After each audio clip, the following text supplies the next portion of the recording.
جی اللہ کا شکر ہے جی. اسلامک اسٹوڈنٹ آپ کا نام کیا ہے؟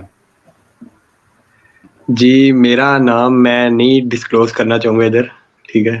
نہیں تو اور آپ شاہ رخ خان تو میں نہیں ہے بس نا؟ تو سوال ادھر پتہ چل پوچھنا گیا چاہوں گا. کہ شاہ رخ خان آ گیا. شاہ رخ خان تو نہیں ہے آپ کے نام سے، تو اتنے بندے ہوں گے، لاکھوں لوگ ہوں گے، کیسے پتہ چلے گا کون ہے؟ اصل میں اچھا کوسچن تھوڑا کروں گا نا، تھوڑا ٹیکنیکل کوسچن ہے، تو پھر آپ سمجھے کچھ لوگ ہوتے ہیں جو سکھ مینٹلٹی والے ہوتے ہیں، تو وہ پھر کچھ کرے نا، ٹھیک آج ہے. پہلی دفعہ آئے ہیں ہمارے سیشن میں یا پہلے آ چکے ہیں؟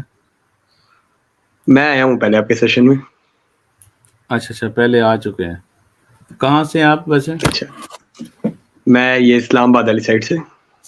اچھا کلر سیدہ سے ہیں؟ اچھا ہاں اسی سائڈ سے آپ کہتے ہیں. اچھا تو کیا سوال کیا ہے آپ کا؟ اچھا میرا کوسچن یہ ہے کہ سورہ بقرہ کی آیت نمبر 29 میں اللہ تعالیٰ نے کہا ہے کہ اللہ تعالیٰ نے پہلے زمین بنائی، پھر اس میں سب کچھ پیدا کیا، پھر اس نے آسمان کی طرف قصد کیا اور 7 آسمان بنائے. اب آپ مجھے ایک بات بتائیں کہ سائنٹیفکلی یہ بات کیسے مانی جا سکتی ہے کہ زمین میں پودے یا یہ ساری چیزیں کیسے اگ سکتے ہیں بغیر آسمان کے؟ جب آسمان میں سورج ہی نہیں ہے تو یہ چیزیں کیسے پہلے اگ سکتی ہیں اور آسمان کیسے بعد میں بن سکتا ہے؟ یہ سائنٹیفکلی بات کیسے پروو ہوتی ہے؟ سوال نمبر 33 ہے اسلامک اسٹوڈنٹ کا. پوچھتے ہیں سورۃ بقرہ کی آیت نمبر 29 میں اللہ نے کہا کہ پہلے اللہ نے زمین بنائی، پھر اس کے بعد اس میں سب کچھ پیدا کیا، پھر اس نے آسمان کی طرف قصد کیا اور 7 آسمان بنائے.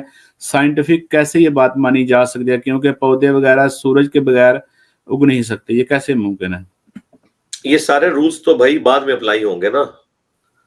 دوسری بات یہ ہے کہ جو آسمان جو ہے وہ بعد میں نہیں بنائے، آسمان کی طرف متوجہ ہوا اور ان کو 7 آسمان میں کنورٹ کر دیا.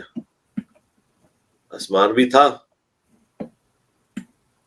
دن رات کا جو 24 گھنٹے کا نظام ہے تو بہت بعد میں سٹارٹ ہوا ہے. اور زمین کے اندر اللہ تعالیٰ نے پوٹینشلی وہ ساری چیزیں رکھ دی. تو یہ تو نہیں ہے اس میں کہ بھی اللہ تعالیٰ نے زمین کے اندر جو ہے وہ سبزہ اگا دیا اور فلاں فلاں کیا، اس طریقے سے تو نہیں ہے. وہ تو 6 دن کے اندر اللہ تعالیٰ نے زمین و آسمان کو پیدا فرمایا، اور وہ بھی دن 24 گھنٹے والے نہیں ہیں. سائنس یا فزیکل فینومینا آف نیچر تو بعد میں آتا ہے نا جی. جب کریشن ہوئی اس کے بعد اس کا اس سے تعلق ہے کہ پھر وہ آگے کیسے معاملات چلے. شروع میں تو ظاہر ہے زمین اتنی گرم تھی، پھر وہ بعد میں ٹھنڈی ہوئی اور پھر آہستہ آہستہ آہستہ اس طرح سارے معاملات چلے. اچھا سوال تھا میرا کہ ایک حدیث ہے کہ جس میں لکھا ہوا ہے وہ جو میرے ولی سے دشمنی مطلب آپ صلی اللہ علیہ وسلم نے فرمایا کہ اللہ تعالیٰ فرماتا ہے کہ جس نے میرے ولی سے دشمنی کی اس نے میرے سے دشمنی کی. وہ جو اس میں ہاتھ بن جاتا ہوں پاؤں بن جاتا ہوں وہ والی حدیث. اچھا ایک تو اس میں تو کلیئر ہو گیا کنسیپٹ جو علی بھائی نے بتایا تھا. اس میں ہم نے اندازہ کیسے لگانا ہے کہ فلاں بندہ وہ اللہ کے قریب ولی ہے تو اس سے دشمنی نہیں کرنی یا اس کے ساتھ کوئی سخت کلامی نہیں کرنی؟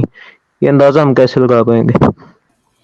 سوال نمبر 35 ہے حسیب بھائی کا. پوچھتے ہیں اللہ تعالیٰ نے فرمایا جس نے میرے ولی سے دشمنی کی اس نے میرے ساتھ دشمنی کی. تو ولی کی پہچان کیسے کریں جس کے بارے میں اللہ تعالیٰ نے فرمایا ہے؟ پہچان ہے نا جی، صحابہ کرام اور اہل البیت اولیاء اللہ ہے، اللہ تعالیٰ ان کے پیچھے کھڑا ہے. باقی ظاہر ہے بریلویوں کے ولی جو ہیں وہ احمد بریلوی ہیں، دیوبندیوں کے اشعری تھانوی ہیں. بریلویوں کے دجال جو ہیں وہ اشعری تھانوی ہیں، اور دیوبندیوں کے دجال جو ہیں وہ احمد بریلوی ہیں.